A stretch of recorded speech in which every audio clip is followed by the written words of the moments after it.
Assalamu alaikum warahmatullahi wabarakatuh. Hope you're doing well. So, Chip Roy, he is a hyperbolic moron, I'd argue. And the reason why is because his rhetoric isn't focused on fixing things, but he clearly isn't being paid, let's phrase it that way, to fix things in Texas, right?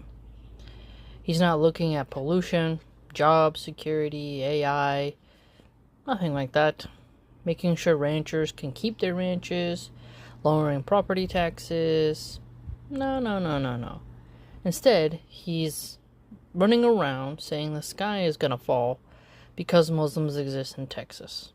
Okay? He writes here, if Texas falls, America falls. The Muslim Brotherhood sees Dallas as ground zero for spreading Islamism across the West. They're planting seeds in Texas, and we need to root them out now. So if you think about this, let's break down this rhetoric.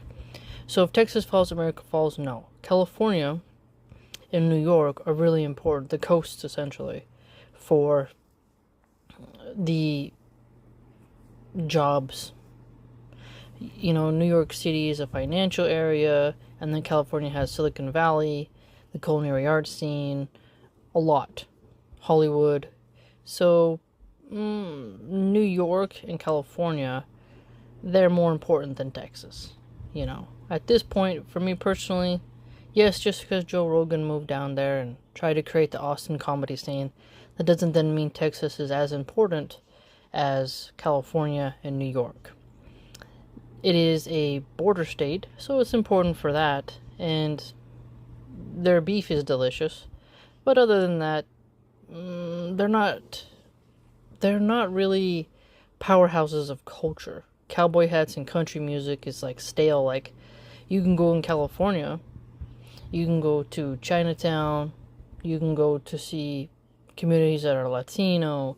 You got in San Francisco, there's Italian communities in North Beach, Japantown. I mean, subhanallah, way more diverse. There is a lot of Mexicans though in Texas, which is great, and a lot of blacks who have that southern drawl, which is nice, who've come from Georgia and whatnot.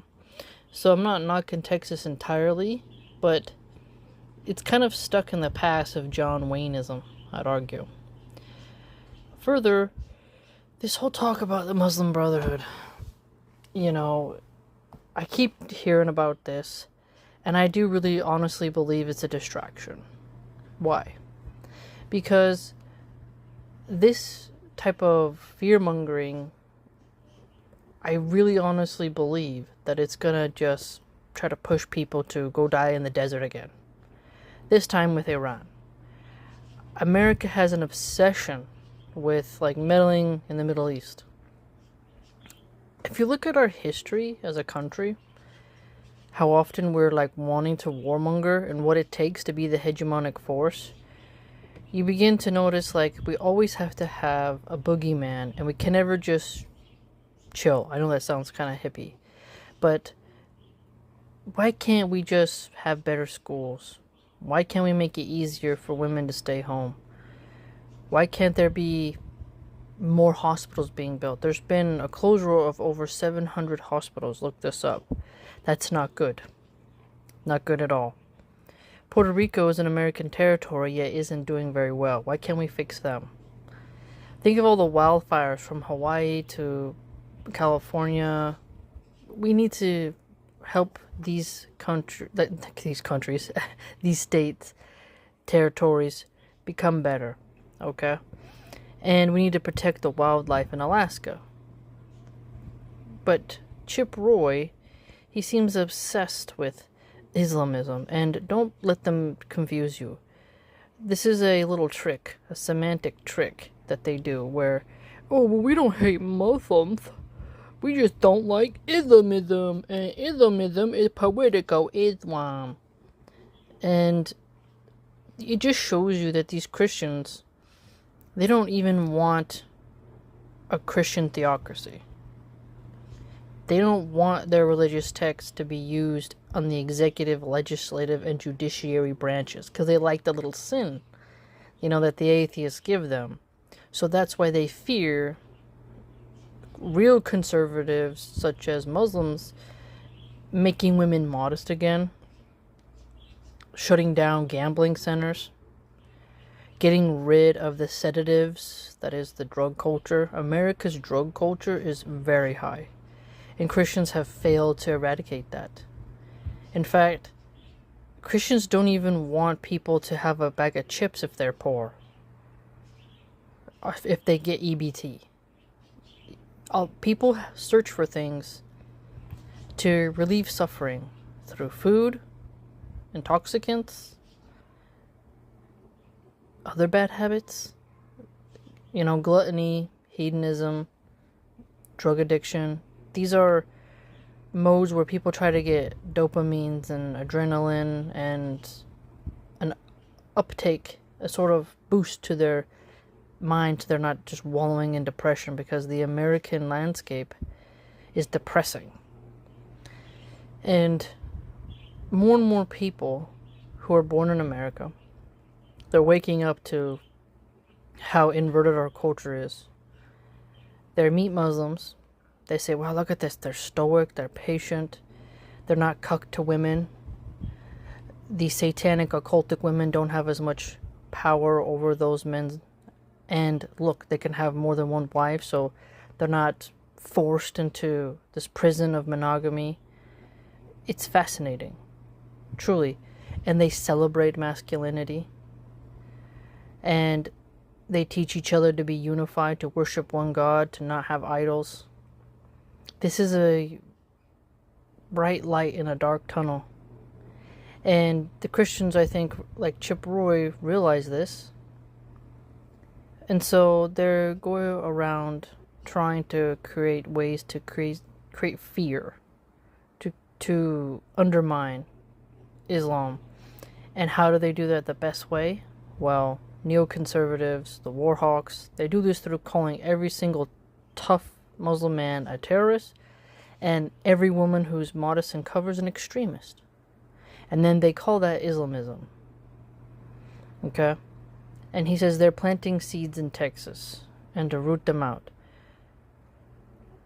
Islam is spreading because people are choosing to convert. Notice this. How is he going to root out Muslims? Now, I'm not an expert on the Muslim Brotherhood. What I'm talking about here is, for example, Ebola is not something very common in America. But if you look up, how many Americans have a chronic disease, a chronic illness? Look it up. It's a lot. Quite a lot. Imagine if I said, Ebola is coming, Ebola is going to destroy America. If Ebola spreads, America falls. It is a deadly disease. But if I was in charge of being a health person, they'd be like, chronic illnesses are much more prevalent. We should focus on that. If we're going to make society better, we need to figure out what's causing all these chronic illnesses and also fix our culture to focus on health. Get more healthy lunches in schools. Have more culinary programs in high schools and community colleges so that people can learn to prepare meals in a nice way and celebrate women who stay home and cook for their families, because it's a noble sacrifice that takes them out of the work market. Right? But if I was to just say, no, forget actual problems. Let's just pick something very niche and run with it. They'd be like, you're not really suitable for this job because you're not being practical. You're not being realistic. Yeah, you're just not. Now, I use the disease example. You could use a other example. Someone could be like, hey, we need more pregnancy centers. We have more abortion clinics than pregnancy centers. If your goal is to help women facilitate life and to want to keep their babies, you should focus on helping them to thrive and survive, having a community, a net to help them. Whereas the other side is saying, no, let's just give them the option of culling the babe. you have a strategy of how do you help women make the choice. You provide them options, and if you're competing against a option you don't favor, well, then you better start building up your side. So if he thinks that Muslims are taking over, why is he not working for Christian stuff? Instead, he's being hyperbolic and trying to demonize all Muslims and picking out, a very tiny problem and running with it. Citizen-born gangs are way more of an issue. And I would argue that for Texas, well, since it's a border place, the cartels would be more of a thing. And guess what? The cartels are Catholic and they are occultists. I've made many videos on this in the past, and if you start doing your research about each cartel, you'll see that they got Jesus tattoos, Virgin of Guadalupe statues, the rosary tattoos, but Christians will be like, well, they don't represent us. But if someone who claims to be Muslim does something, you blame all Muslims and say that is part of Islam. It's so convenient. Christians don't apply their own standard to themselves. Okay. Texas has to focus on fixing things for Texas. There's always a boogeyman. It's strange. Oh, if we don't help Is Not Real, then they'll come to get us one day. Oh, if we don't do this, they'll come for us next. There's a meme actually that these people, not a meme, but a political cartoon, and it has the Grim Reaper knocking on doors, and then it has different countries, and they put like Islam above the Grim Reaper, and it says like America's next. This type of fear, paranoia, hysteria, hyperbole is common amongst conservative Christians in order to get them to act. You can't motivate a Christian with love, usually. Look how they mock the Pope. Pope's like, hey, treat the immigrant well. He just did a post recently. The right-wingers are like cursing him out. He sticks up for Gaza. They curse him out. So they just think, they call him a Marxist Pope. Like, they hate it when a Christian has to be nice. They don't like it.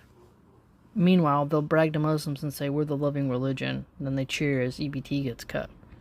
And as immigrants who are Christian get deported because they lack a simple piece of paper that could get rectified quite easily. Then they turn around and say they care about the Christians in Nigeria and in Syria. So they're all over the place, but they don't care about the Christians in Palestine. So, they flip-flop. Do they have a fellowship or don't they? So instead of focusing on Christian unity and building up Christian centers, maybe even building more Christian schools, right? Helping more Christian women to be able to stay home with their babies. He's focusing on Muslims. And this will be used for more warmongering. Thank Allah subhanahu wa ta'ala, the draft doesn't exist. Because could you imagine that these insane people who they just never want to stop doing wars, now want to take your son? Think of the labor pains you go through as a mom. How painful it is. All the sleepless nights, the dirty diapers, nursing your baby, and then the government just comes and takes your son when he's in his prime and says, go die in the desert.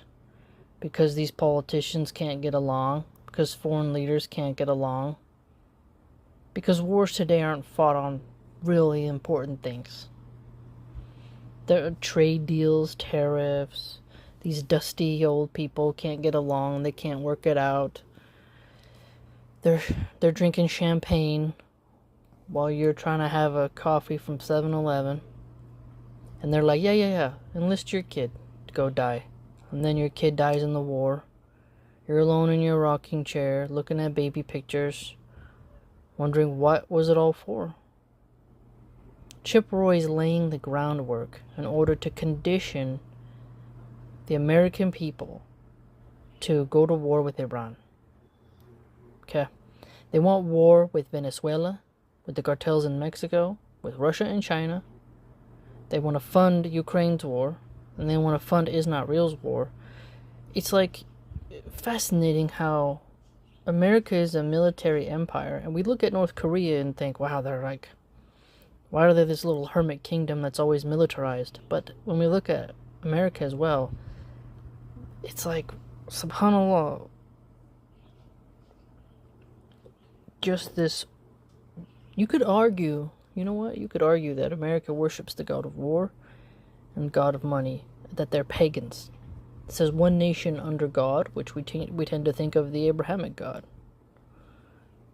The Christian God, some would argue, right? But in reality, I don't think so anymore. I really don't. Because the never-ending warmongering, regime change wars, the despising of the lower classes is something quite strange. You wouldn't expect that in a Christian country. Well, it's not a Christian theocracy. But you would expect that the Christians would focus more on helping the needy, pushing modesty, reigning in Hollywood. But it just isn't that way.